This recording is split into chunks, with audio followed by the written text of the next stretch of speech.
To environmental matters. With July 1 just days away, an uneasy anticipation is sweeping through Lagos.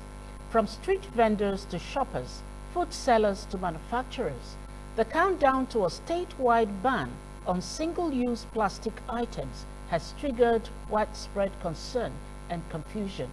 The Lagos State government had in January 2024 announced its intention to ban specific plastic items as part of a broader environmental reform, and 18 months later, that intention is becoming reality, and the government is now set to enforce a ban on a list of single-use plastic products that have long been associated with the city's mounting environmental problems.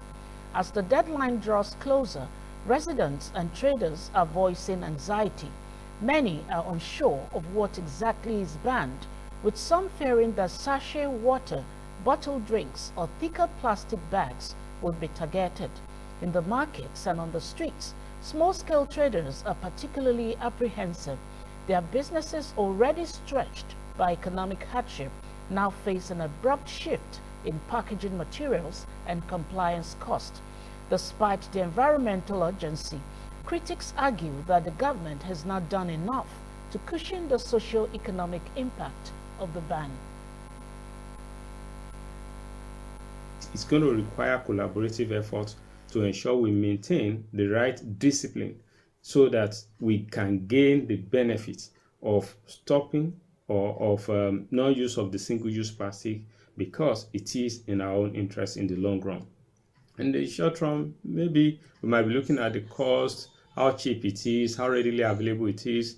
But again, we also have to look at what are the other consequential benefits, that we should have in the long run, and what are the alternatives that we can also use, to as compared to the use of the single-use plastic. Yes, and importantly, the government also needs to look at different options, to make it to enable the use of those alternatives.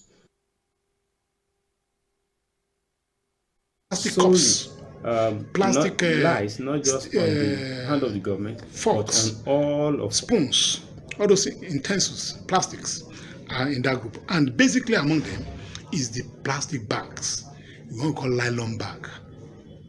They are plastic bag that have thickness below 40 microns.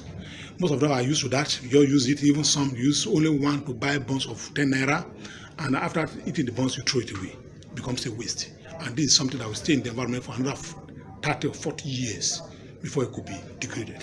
So all these things will come to a stop in the state by the 1st of July.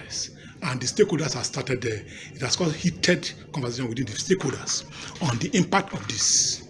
Number one on that list is the Manufacturing Association of Nigeria, who has come up to tell us that 79% of their people that are working on this industry, that are working with this particular type of plastics, will lose their jobs.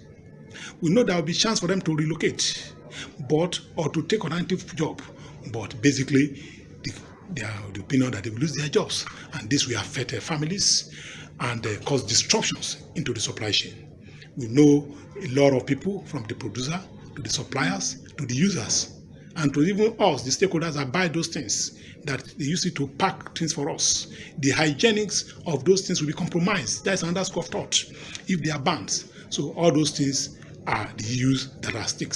And another thing that is at stake is that there will be increased cost, because there will definitely be alternative. System cannot stop. Man must look for alternatives. So paper and other alternatives that could be used will come to play. And ordinarily, these alternatives are of higher cost before, so they will now be scarce. So there will be more or increased cost to this. So we are believing